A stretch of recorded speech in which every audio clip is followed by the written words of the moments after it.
one. Back with us again is Monique Hammond with our series on medicine. And this time we're going to talk about taking medicine correctly, right? Yes, we are. And the word non-compliance, how does that apply as far as the medicine context?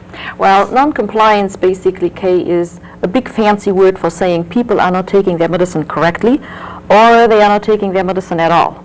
And in that case, we have again an error because that's called error by omission. Lots of that in life, isn't there? So is it real big in your business?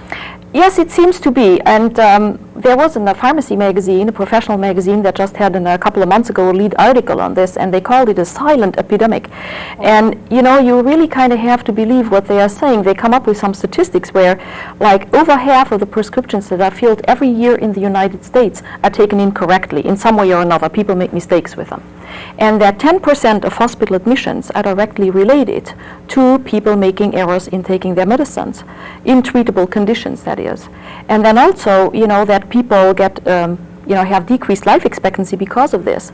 We seem to be looking at some 125,000 deaths every year that can be traced, again, to making an error, and then usually things snowball, you know. Wow. You have a hospital admission and you go downhill, and, you know, it's difficult to pinpoint what happened.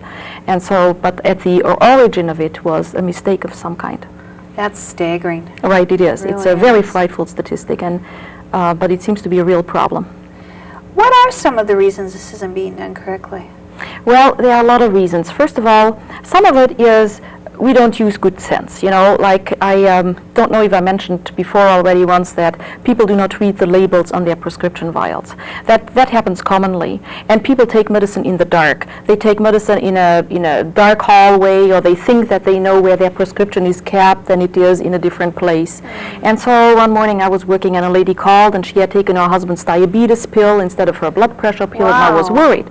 So that tells me two things. First of all, she did not read that label, so she did not know if she was even taking her prescription, for that matter. Anyway, so that's one reason, not reading the label. The second one is people are afraid of side effects.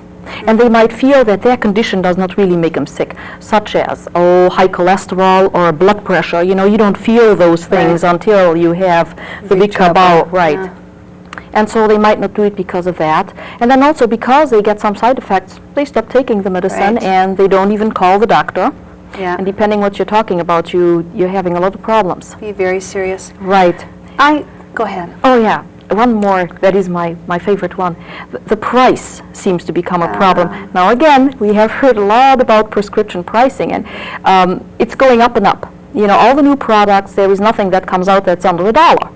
As a matter of fact, I just looked a little while ago at a product that was $6.50 for one capsule. For how much, excuse me? $6.50. For one?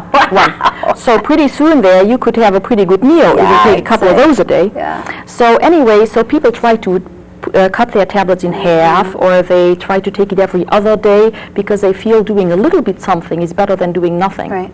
But that's not good. That's not right.